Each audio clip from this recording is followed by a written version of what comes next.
Life is funny like that. We spend years preparing our children to leave and to be independent, but nobody prepares us for what we become once they are gone. I just dropped two of my sons, I have three, at different colleges this week. I expected to feel proud, and I did. I did. I am proud. I expected to cry, and I did. I cried a lot. But what I didn't expect was the question waiting for me on that drive home. Now, what do I do in this new chapter of life? The trip to the two colleges was full of excitement, a lot of bags and last minute instructions. Did you pack your charger? Do you have your contacts? Do you have your passport? Do you have that pillow to remind him to call me if he's feeling lonely? Then you help them settle in, clean. But when you give that final hug and you walk back into your car, you take a deep breath and then you realize that the seat is empty in the back, but your heart is still full. You're proud, you're sad and grateful, excited, all at the same time, but you mostly feel lost. And then you realize, I'm not dropping off my sons, I'm dropping off a version of myself too. For many years, so much of who I am has been connected to being their mom. You know, driving them to school, sports, meals, applications, doctor's appointments, and about 5,000 trips to the supermarket. I have boys, and snacks go fast in this house. Then the house gets quieter, and you wonder, who am I when no one needs me anymore? At least not in the same way. But our children are becoming independent does not make us less valuable. It means we did our job and we did it quite well. They don't need us. Well, not in the same way. Maybe this is not an empty nest season.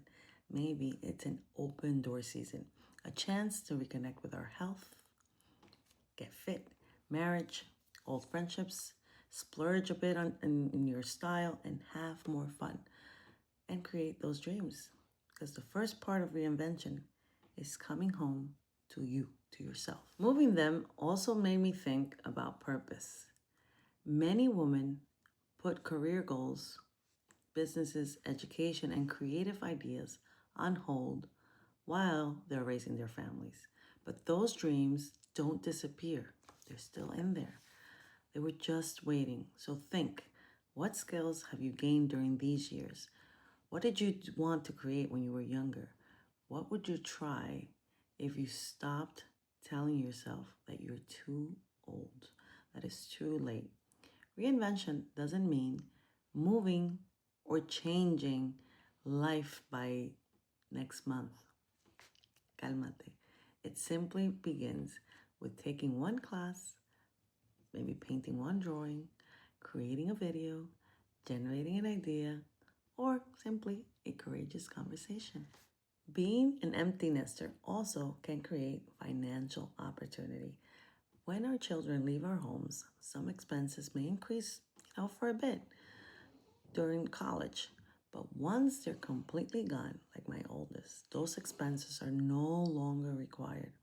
But that money needs a new purpose. The money that was assigned once to cover little league fees, travel base will disappear unless you assign a task. So now is a great time to review your budget. You perhaps can increase your retirement contribution, pay down some debt, start an emergency fund or solidify it. Create a travel account to avoid getting into debt during your travels. Please don't replace every dollar you used to spend on your children with random shopping because the house just feels quiet. A target run is not a reinvention plan. Start redirecting some of that money towards the woman that you're becoming. This is where I'm using F.L.O.W. Maybe you can use it too. Faith reminds me that God's purpose for my life did not leave when my sons went to college. Isaiah 43 verse 19 says, "See, I'm doing a new thing. The old season wasn't wrong. God is simply opening a new one, a new door." Love means releasing my children without making them feel guilty for growing and giving some of the love that I poured into them into other people and back to myself. Optimism helps me look at the quiet house and see tranquility, peace instead of loss. And wisdom tells me not to fill the space impulsively. I can pause, I can pray, and then decide what I need to become in this next new chapter. Here's your challenge. I've done this and it's helped me so much to focus on the next steps I need to take in this new stage. Maybe it could also help you too. On your notes app, create 3 bullet points. The first one, home, that represents you. Ask yourself, what do you want to become? The second bullet point, career. What do you want to explore or maybe create? The third bullet point, money. What financial move will support this new life that you're entering? Reflect and take action, one step at a time. Our children are starting a new chapter, but we are too. I'm going to miss them so much, but I trust that they will use all the values I've instilled in them throughout the years. But I'm also really excited and ready to meet the next version of me, of Yami. If you're entering your own reinvention season, tell me in the comments, what are you ready to rediscover? Subscribe and join me every Sunday for Flow with Yami. On your journey, make intentional choices and go out and flow.